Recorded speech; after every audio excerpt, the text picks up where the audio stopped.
Assalamualaikum. Ada Somban. Somban buat jauh kat Somban Nak buat rawatan. Lutut. Oh, pergi lutut. Okay, cik, hari ni balik care lah ni. Sebelum ni lutut pernah operate ke apa ke? Tak pernah. Tak ada operate. Lah, Oh, sebelum ni dah masuk gel. Dia buat dua-dua ke? dua masuk gel. Oh, dua-dua masuk gel. Ini tak ada perubahan lah. Tak ada perubahan maksudnya? Dia berapa kali masukkan gel tu? Sekali je. Oh, baru buat sekali je. Baru cuba-cuba lah masa tu. Agak-agak dah berapa lama dah masuk gel tu? Kurang 2 tahun. Oh, 2 tahun dah. 2 tahun lepas masukkan gel. Biasa dia tak ada perubahan lah. Bergap je lah. Masa 3 bulan tu okey lah. Tapi tu sakit kan. Oh, macam mana cik rasanya Genki tu? Sakit ke?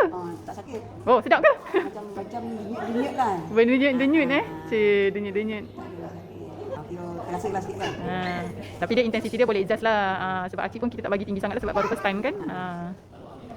Alhamdulillah lah. Rasa ringan sikit lah. Oh, rasa ringan? Rasa ringan sikit kaki tu.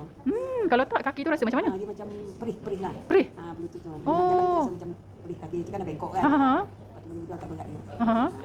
Kesan lah. Oh, so untuk yang ni kita buat selepas rawatan lah. Okay, so ada lagi 9 minit. So yang ni guys, kalau korang tengok, yang ni adalah yang version barunya yang Volt 2. Kalau Volt 1, dia macam kek sebelah tu. Tu Volt 1 yang lama. Tapi fungsi dia sama cuma yang tu satu je lah. Boleh juga sama, tapi yang ni dia ada 3 function. Nak buat untuk sedut macam cik ni, boleh juga. Nanti dia dapat air hidrogen sekali. Lepas tu kalau untuk mata pun boleh cik. Yang ni dia ada goggle mata dia. Kalau macam kawan-kawan Acik ada kencing manis ke mata, 3 serangkai lah sebenarnya cerita. Ni Acik suggestkan ni hydrogen inhaler ni. Tak payahlah orang kata kadang orang nak bergantung dengan ubat lah, apalah, mengantuk lah semua kan. Ni orang kata dia bukanlah orang kata rawatan utama, tidak. Ini alternatif lah sebagai rawatan sokongan.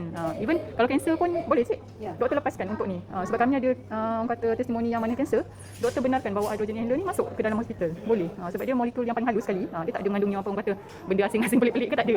Ya. Okey cik Okey, kita tinggal lagi ada 8 minit. Okey, terima kasih.